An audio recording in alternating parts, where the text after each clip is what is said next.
Podcast Urdu کی محبت میں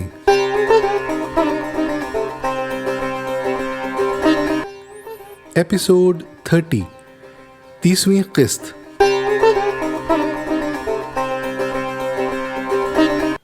سلام، آداب، نمستے، ست شری اکال۔ رات کے 8 بجے ہیں۔ میں دیو ہندوی آپ سب کا ادب و سخن کی اس محفل میں استقبال کرتا ہوں اور خوش آمدید کہتا ہوں۔ اردو کی اس محفل میں آپ سے ملاقات ہوگی، بات ہوگی ہر شکروار اور شنیوار، یعنی ہر جمعے اور ہفتہ رات 8 بجے۔ ہم بات کریں گے ہر اس بات پر جو بات اردو سے جڑی ہو، چاہے وہ شاعری ہو یا لٹریچر، تاریخ ہو یا لطیفے یا کچھ اور۔ یہ طے ہے کہ بات مزیدار ہوگی، ایسی باتیں جو دل کو چھو جائیں اور لمبے عرصے تک یاد آتی رہیں اور دل کو گدگداتی رہیں۔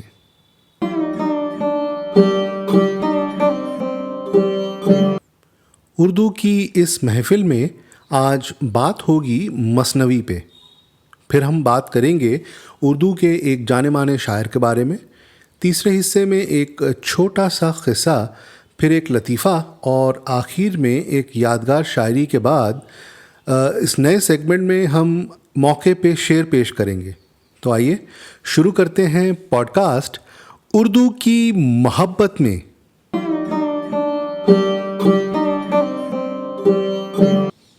آج ہم بات کریں گے مثنوی پہ۔ مثنوی نام ہے شاعری کی ایک قسم کا جو بغائق بحر میں کہی جاتی ہے۔ یہ نظم مصروں میں آزاد مگر قافیہ بندی کی پابند بھی ہے۔ بحر کی ماترا 11 یا 10 ہو سکتی ہے مگر لمبائی کی کوئی بندش نہیں۔ رومی کی مثنوی مناوی کی صوفی مذہب میں خاصی اہمیت ہے۔ مثنوی عربی سے آگے بڑھ کر فارسی، ترکی اور اردو تک پہنچی۔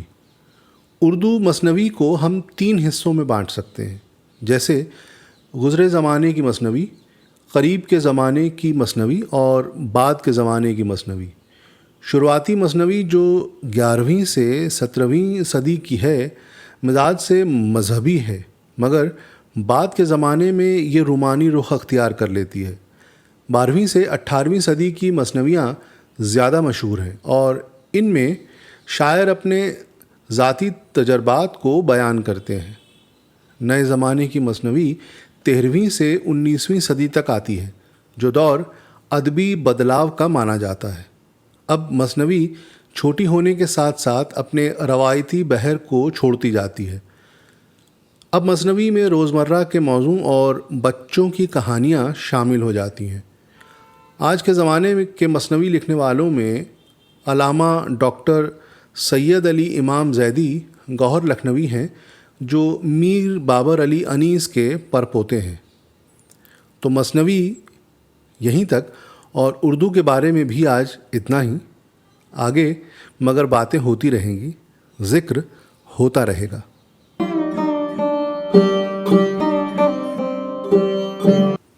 پوڈ کاسٹ کے اس حصے میں ہم آج بات کریں گے اردو کے ایک عظیم شاعر کے بارے میں۔ آج شاعر نہیں، شاعرہ ہیں، اور آج کی شاعرہ ہیں مہلکہ چندہ۔ 1768 میں اورنگ آباد میں پیدا ہوئی مہلکہ چندہ کا اصل نام چندہ بائی تھا۔ وہ چندہ کے تخلص کو لکھنے کے لیے استعمال کرتی ہیں۔ گل کے ہونے کی توقع پہ جیے بیٹھی ہے، گل کے ہونے کی توقع پہ جیے بیٹھی ہے، ہر کلی جان کو مٹھی میں لیے بیٹھی ہے۔ چندہ کی ماں راج کنور، جو کہ ایک طوائف تھیں، نے بہادر خان جو راجپوتانہ سے آئے تھے اور مغل بادشاہ محمد شاہ کے دربار میں منصب دار ہو کر دلی سے حیدرآباد دکن آ گئے تھے، سے شادی کر لی۔ چندہ کے پیدا ہونے کے کچھ عرصہ بعد ہی راج کنور کی بے اولاد بہن مہتاب ماں نے اسے گود لے لیا۔ گر میرے دل کو چرایا نہیں تو نے ظالم، گر میرے دل کو چرایا نہیں تو نے ظالم، کھول دے بند ہتھیلی کو دکھا ہاتھوں کو۔ مہتاب ماں حیدرآباد کے نظام کے وزیر خاص رکن الدولہ کی چہیتی تھیں۔ رکن الدولہ نے مہلکہ کی پڑھائی لکھائی اور سکھلائی میں خاص دلچسپی دکھائی اور اچھے سے اچھے استادوں کا انتظام کیا۔ ان کو آنکھیں دکھا دے ٹک ساکی، ان کو آنکھیں دکھا دے ٹک ساکی، چاہتے ہیں جو بار بار شراب۔ مہلکہ میر سودا، خواجہ میر درد جیسے شاعروں کی ہم عصر ہیں۔ وہ پہلی اردو شاعرہ ہیں جن کا دیوان ہے جو گلزار مہلکہ کے نام سے 1828 میں شائع ہوا۔ دیوان چندہ جو انہی کے ہاتھوں 1798 میں خشکت اور دستخط ہو کے کپتان میلکام کو تحفے کے طور پر دیا گیا، آج برطانیہ کے عجائب گھر برٹش میوزیم میں رکھا ہوا ہے۔ گرچہ گل کی سیج ہو تس پر بھی اڑ جاتی ہے نیند، سر رکھوں قدموں پہ جب تیرے مجھے آتی ہے نیند۔ انہوں نے حیدرآباد میں ہی اس دنیا سے رخصتی پائی۔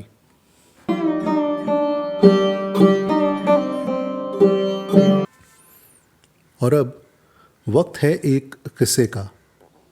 آج ہم آپ کو ایک ایسا قصہ بیان کرتے ہیں جس کی مثال ملنا مشکل ہے۔ یہ قصے ہم نے اپنے بزرگوں سے سنے جو اکثر بات سمجھانے کے طور پہ سنایا کرتے تھے۔ ایک تھے حکیم صاحب، عمر ہوگی کوئی 30 برس کی، ابھی شادی نہیں ہوئی تھی۔ والد کا انتقال ہو گیا تھا۔ 3 بہنیں اور ماں کے ساتھ اپنے پشتینی مکان میں رہتے تھے۔ ان کا گھر پرانے قسم کا بنا تھا۔ سامنے کی طرف سے عام لوگوں کے گھر میں داخل ہونے کے لیے بڑا دروازہ تھا۔ پیچھے کی طرف نوکروں، مہترانیوں وغیرہ کے آنے جانے کے لیے رستہ تھا۔ حکیم صاحب کے ہاتھ میں شفا تھی۔ دور دور تک سے لوگ ان کے پاس آتے تھے۔ یہ 1857 کا زمانہ تھا۔ لوگ گھروں میں دبکے تھے۔ ہر طرف سپاہیوں نے مارکاٹ مچا رکھی تھی۔ ایسے میں اچانک رات کے وقت صدر دروازے پر دستک ہوئی۔ حکیم صاحب اپنی ماں کے منع کرنے کے باوجود روشنی ہاتھ میں لیے دروازے پر پہنچے۔ معلوم ہوا کہ وہ ان کی پہچان کا ہی آدمی ہے۔ یہ ایک انگریز افسر کا خانسامہ تھا۔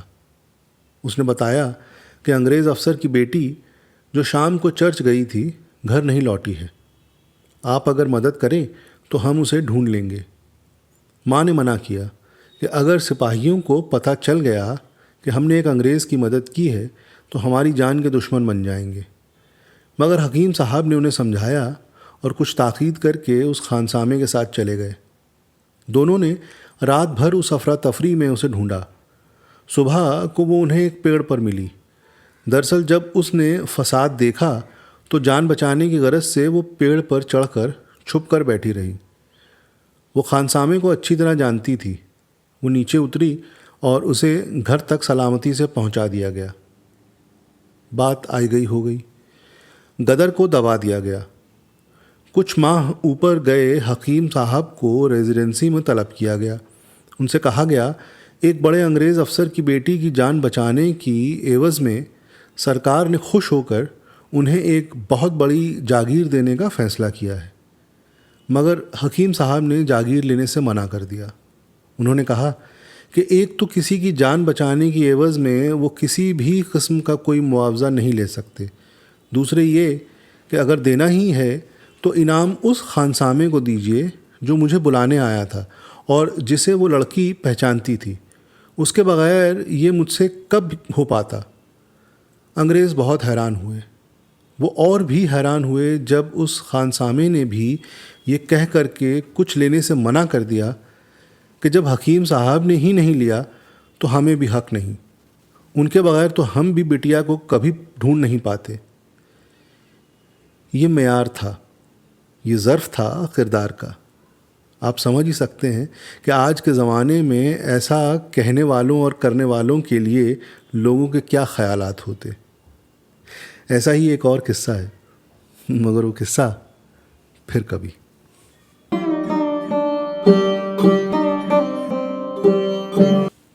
اب ایک لطیفہ سنیے۔ چچا جمن اداس بیٹھے تھے. میں نے پوچھا, چچا منہ کیوں لٹکائے بیٹھے ہو؟ آج کل زمانہ بڑا ہی خراب آ گیا ہے, چچا بولے. میں ذرا ٹی وی چھوڑ کر پانی پینے کیا گیا, اتنی ہی دیر میں کچھ گنڈے لڑکی کو اٹھا کر لے گئے.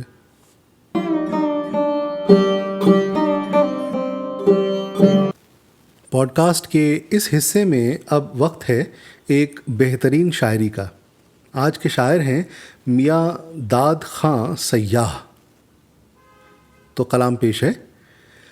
قیس جنگل میں اکیلا ہے مجھے جانے دو, قیس جنگل میں اکیلا ہے مجھے جانے دو, خوب گزرے گی جو مل بیٹھیں گے دیوانے دو.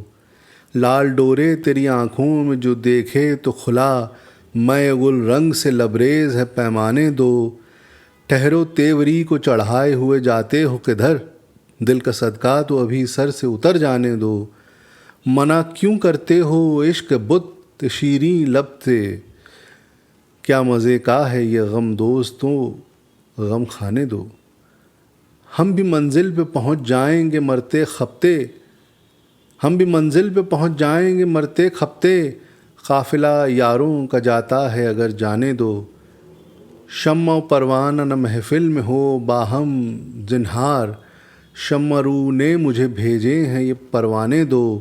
ایک عالم نظر آئے گا گرفتار تمہیں, اپنے گیسوئے رسا تا با قمر جانے دو. سخت جانی سے میں آری ہوں نہایت تلخ, پڑ گئے ہیں تیری شمشیر میں دندانے دو.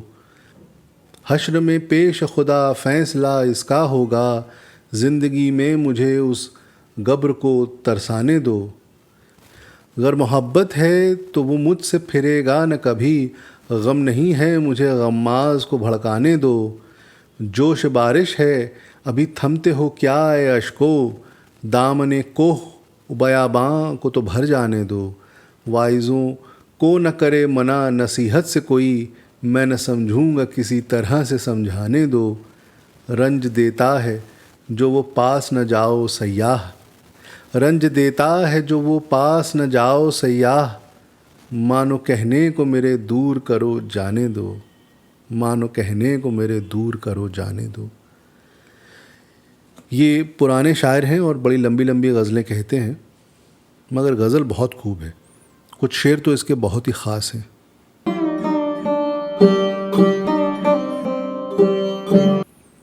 موقع پہ شعر. اس نئے سیگمنٹ میں ہم آج کا موقع یہ رکھیں گے کہ معشوق سے نوک جھونک ہو رہی ہے, مزے مزے میں دو ٹوک سنانے کا انداز ہے. اس پہ شعر عرض ہے. یا رہیں اس میں اپنے گھر کی طرح, یا رہیں اس میں اپنے گھر کی طرح, یا میرے دل میں آپ گھر نہ کریں.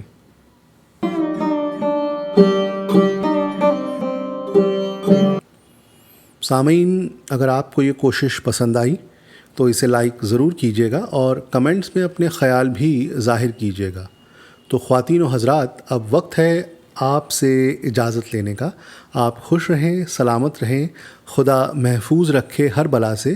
تو دیجیے دیو ہندوی کو اجازت, پھر بات ہوگی اگلے ایپیسوڈ میں رات 8 بجے. تب تک کے لیے جی ہاں, شب بخیر.